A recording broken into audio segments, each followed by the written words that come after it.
Hi everyone, welcome back to the channel and a new video. You can see by the thumbnail we're actually going to get back on with the orange Fiesta. White's fresh in our mind. After stripping that white one, we can start the process of putting it all back together. Now, I was just talking to Chris, just been in and out of coffee. I've got to run out and grab some parts. And when we buy a car, we do a car vertical privately. When you're buying from a salvage auction, they actually tell you what category it is, when it was damaged, etc. So we bought that red Fiesta out of Copart, the orange Fiesta, and it's actually unrecorded. And we said that we think it's been doctored up, and you know, we can see now it has been doctored up. We've checked the chassis number, checked the mileage, we've checked through everything, and it all looks okay. But Chris said, Rob, you got access to Car Vertical. Just do a check on it and see what comes up. Guys, check this out. So we know we bought this car from Copart and it clearly said there, unrecorded. As soon as you click on Car Vertical, mileage okay, theft okay. Guys, check that out. Accidents. So even when it's not recorded, it shows up. When you scroll a little bit further down, spotted activity, manufacturer's date, was registered United Kingdom, had maintenance. That's handy because we haven't got any book pack with it. And as you can see, there is various maintenance records on there, which is very handy. Failed an MOT inspection. All of the MOT history's there as well, which is really nice. But it does say it's been involved in an accident, stolen vehicle check, checked in all of these countries. Mileage. The mileage on the car is perfect. There's no discrepancies there whatsoever. But when you scroll a little bit further down, damaged vehicle, unknown. This check was performed in all of these countries. Sorry, I will get down there to it. Valuation and specs and equipment. A little bit further down here, we have got photos. Guys, this is actually the first auction. This car was auctioned off at Copart and sold to somebody. They've then doctored it up and put it back through. We'll just go through these pictures. We had to laugh when we see it because it just proves what we was saying. There we go, guys. See, it's got an engine cover on it. It didn't have that when we got it. And as you can see, just here, that's actually the scuttle panel all melted all over the engine. And when we got it, it arrived with a new scuttle panel fitted. The header tank's still in there. You can see everything's there. And you can clearly also see that the scuttle panel is completely melted. So somebody definitely doctored up that car and then put it back through Copart. The gear knob was missing in the first sale as well, but still didn't show that damage on the driver's side footwell. So I just wanted to show you that, guys. I thought that was really, really interesting. And once again, I want to thank Car Vertical for the continued support on the channel. Let's crack straight on with this car.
So you see Chris pulled it in there, guys, and the plan is get it up on the ramp, get the trays off underneath, and remove all the fuel lines and brake lines, Chris, right?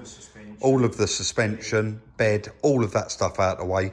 Because we need, the only things underneath that we've actually got to replace is those gear change cables and also the pipes. So we have got to hang the tank down, haven't we? Quite a lot of you would have seen on Instagram me and Chris doing a bit of a joke with some petrol out of a can, and that was actually out of the white car. The safest way to store it obviously is empty, so we did empty that petrol out. Right, let's get on with it.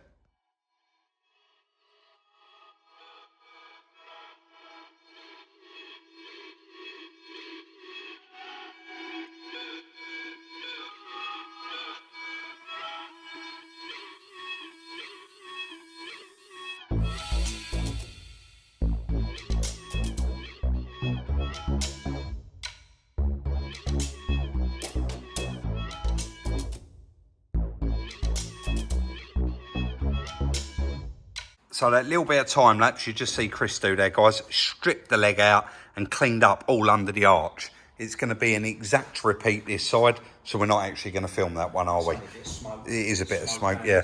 All the bolts are loose. We just got to lift it up and drop that one out, and then we're going to continue on and try and get the underneath of it done. I can't wait to start putting some of that in it. We do, don't we? And guys, look at all that. We have got bits everywhere. Not only do we need to get it on there because it's kind of fresh in our mind, right? Yeah. Mess in here, isn't it? Right, yeah. And we don't work like this. We cannot have all of this lying around like that. So let's crack straight on with it. So that's both front shocks and subframe, engine bed, whatever you'd like to call it, completely removed. The last thing, and it definitely is the last thing to remove, is these gear change cables. We already removed the other ones, are over there. Very, very easy to remove. So the fuel pipes and the brake pipes run together in a pack of 4 there. And we don't actually think that there's anything wrong with these, do we? No. But they would have got a little bit warm that end. We had the ones off of the parts car that we removed last night. So they're ready to actually go back on the car. It does make sense. It just rules out if there is any problems. So fortunately on this one, we have managed to just... Well, I'll tell you what, Chris, that's full up. Is she? That's full up. We've tried and lift that. That's full up with petrol. Yeah, there's a lot in there. Yeah. Yeah. So, yeah, guys, we're going to fit them. Both your cars are diesel, mate. Yeah, it is. Yours is petrol. We're going to change those, get those pipes fitted. One of them has to go up on the top there, and then one of them goes up here. So we get them fitted. We can then come back down and start the process, mate. Yeah, definitely. Yeah. So let's move on.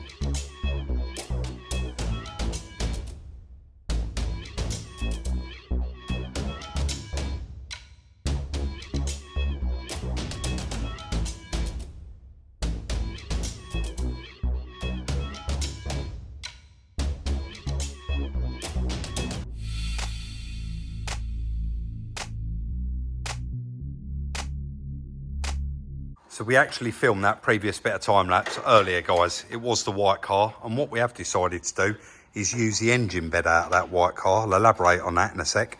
Chris is just tightening up the gear change cables. They're all in there now, so we can start, put that engine bed on, and we can start building that up, can't we? Don't matter what way round we do it. No. It's all doable, isn't it? What I did do, guys, because this is going to want a little bit of paint. This is the subframe out, the white one. I've just jet washed it off. Just get all of the loose particles off it before we give it a little bit of paint. Now, I actually said in the white video, we wasn't going to be using this suspension. It's Mountune and it's a lowering kit. But what we did realise, and I only realised it this morning when we pulled the legs off the other one. What did we say these are, Chris? H&R. This car has also been lowered all the way round. Both front chassis suspension legs have got H&R springs on them, and so have them, the rears. So we're going to stick this front subframe in it, and we are going to be putting the rear springs off of the white one on there as well.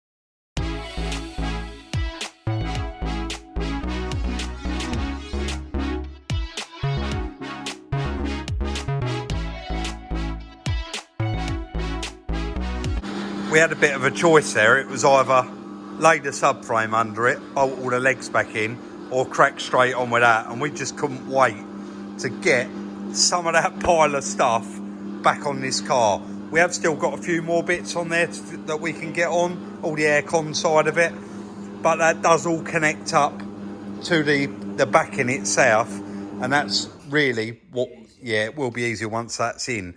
But everything flowed, everything went back together lovely. What Chris did do is he put a 6mm tap on the drill, he's got that there, and he just run down all of the threads on all of these earths, because he put so much paint on it. He wanted to clean them out, because like this one in particular, when we was undoing it on the white car, snapped straight off, didn't it? So yeah, just wanted to clean it out. But guys, you'd never ever know that this was the same car. So in order to put all this on, we did have to put, Chris done that off, you probably see him walk past on that time lapse. He put the sound deadening pad back inside there, and we pulled through the loom for the engine bay. We also had to fit the pedal box back in and get all of that bolted up, and you can see those nice new gear change cables in there. So really, you know, it'd be crazy to say it's not a lot of work, but that was very easy, Chris, wasn't it? Oh, yes. But then we've done it 3 times now. Yeah. We've taken it off the white car, we've taken it off this car, now we're putting it back on this car. So we've done it 3 times. This little pipe here, yesterday when I undone these bolts, I actually was a little bit too forceful with that. I pulled it and snapped this pipe right there, and I thought that I'd ruin the pedal box, but it was just a speed fit. So I managed to get that little pipe while we was down at Mark's yesterday. Mate, what is the... We really want to get it back on its wheels, get yeah? the bed and the suspension back on it. And yeah. It's almost ready. The engine to go in, really, but we don't want it in yet, do we? No. We want to concentrate on the inside. Of course, which yeah. Which means we've got to take all the inside door panels. Both cars now. Yeah. And swap the loom over. Right. The car loom. Did I show in the white car? Yeah, I'm just going to quickly show what Chris means there. So, in the white car, I'm not sure if we showed this when we last left this video, but basically, obviously he's took the sound deadening out. We got no wiring left in the car. What Chris done was rolled, and this is the loom, the actual car loom that clips up behind the dash there. You actually rolled all this back, and this was as far as he could get it. So in order for us to get the rest of that out now, we need to remove all these panels. So what we'll probably do is... And the head lining's got to come out the other car. Of course it has, yeah. For This had already been removed. It had. So I've took that loom out. It's all on there. Right, okay. So really, I'll tell you what, let's just do one thing at a time. We're not going to concentrate on what one we're going to remove. Let's get that subframe. They have both got to come out. Let's get that subframe back in there and actually get it on its wheels. Yeah. Let's do that.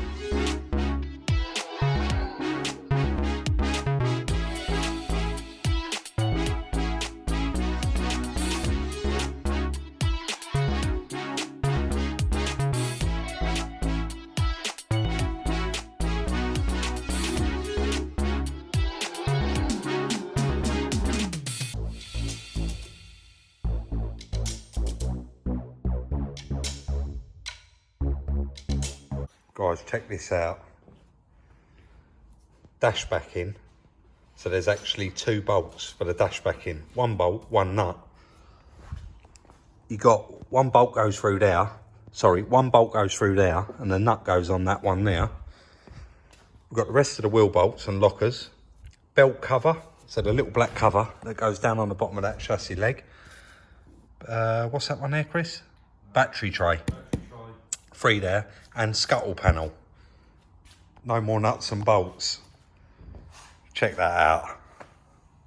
How good is that? Chris, what fire? That's right. There is no way you could go over that with a fine tooth comb. You're never going to know now, are you? We really have gone to town on it. That little bit of paint, even that I put on that lower pan there, it just tidied it right up. Everything is all back where it should be, all back in its original place. Everything's all done up. We have put one of our original wheels onto, because we've just put both legs on and it had the wheels off the other car. So we've actually put our wheel on it because you would have seen it had a flat tyre. But it looks like we're going to have 4 good tyres out of those wheels as well. But really, really happy with what we've done. Now, in the previous clip, I did just say the bit we have got to move on to now. So we didn't actually care in this car because we had to cut a big lump of it out. But as you can see, that is all folded back. And we cannot fit that back in until we've got that car loom in there. I've got to pop out now, Chris, haven't I? So what are you going to do? This is more work, isn't it? Yeah, well, this is more work, but there's a lot more got to come out of this one. I'm going to come near you because people always say give Chris a mic. A lot more's got to come. Yeah, headlining's got to come out, seats have all got to come out. So, and then once all that's out, the other loom's got to go in. That's so right. I think get the other loom out ready. And there's not a great deal in there because the seats are already out of it. And then it's a shorter space of time putting it all back together. You can remember where everything goes. Of course, because we're going to be... Strip all that today, we won't have time today. No. To do any more. But when we do strip out this car, we'll have the new loom ready. Straight in. And we put it back together. Perfect. There is a couple of really good bits on the wiring loom. I did notice those black plastic bits that actually clip around the inside of the bulkhead, which pretty much locates where everything's got to go. But the majority of the work is just down in this corner. It's all, and everything's self-explanatory. It pushes together and has those 10mm nuts in the middle, and you've got your BCM and your alarm box down there. But I'm quite happy with how far we've come along with this, and I know Chris is as well. And have it back on its wheels now with all of that in there. We could actually bleed the brakes now if we wanted to. It's all back connected, isn't it? It is, but would it leak out the clutch pipe? Because it runs off the same reservoir. Wouldn't, would it? No, so we can bleed. But we don't need to. No, all of that is back in, guys. All the brakes are all connected up. You can even see there all of the ABS pipes, all of the ABS wires, they're all connected back up as well. Right, let's just move outside and strip that white one.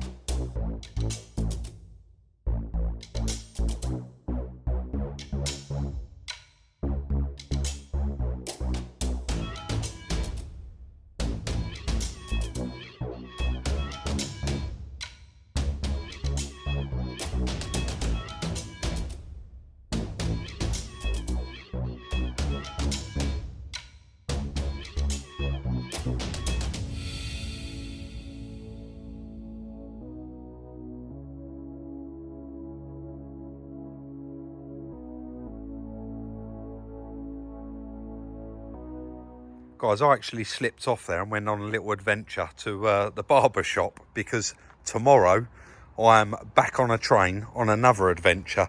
So Chris cracked on with that. You would have seen it was reasonably easy to do. He did have a bit of an headache because we can't get the back wheels off. Well, at the moment, we don't want to take them off. The ABS sensors, he had to unplug them. So it was a bit of a nightmare. He had to get down there. But that is it. As far as we know, we shouldn't need any more parts off of this car. There's the carpet and there is the complete wiring loom.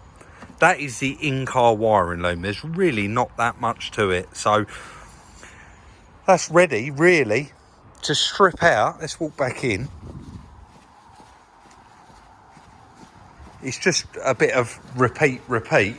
We're going to need to take the seats out of this one, like I said earlier. Take all the inner door panels off on the back. These front ones can stay on because the door looms are going to be exactly the same, aren't they? So it is just seats out. I mean, what I wasn't here. Was that reasonably easy to get out? It was also the fact the seats were already out. That speeded it up. And headlining's out. Yeah, that's. And there's a piece of loom goes across the front, so might be able to get to it, but it's probably dropped the headlining out of this one as well, which is a shame. It is a little bit more work, but guys, look at the progress. We couldn't be happier with it. A nice long video, guys, and a lot of progress very, very quickly on this car. I think I've said it throughout this video and the previous video. We wasn't expecting to get this done this soon, was we? We thought we was going to be buying a key, an ECU, a BCM, a set of clocks off one person, and then buying an engine for it, or basically trying to find a parts car. We got really lucky there getting that quick, and I'm really, well, we both just said it's really enjoyable and satisfying to do. Looking at it now, how far it's come already from how bad it was. Anyway guys, another nice long video for you. We are going to leave it there today. As usual, if you did enjoy it, do hit that thumbs up. We really do appreciate it, and of course it shows your appreciation. The link's in the description for the merchandise. Check that out if you'd like to, and also follow us on Instagram for some little sneak peeks at Salvage Rebuilds. Guys, don't forget, if you do reach out with something for sale, make sure you include your contact number on Instagram. See you all very soon in the next one.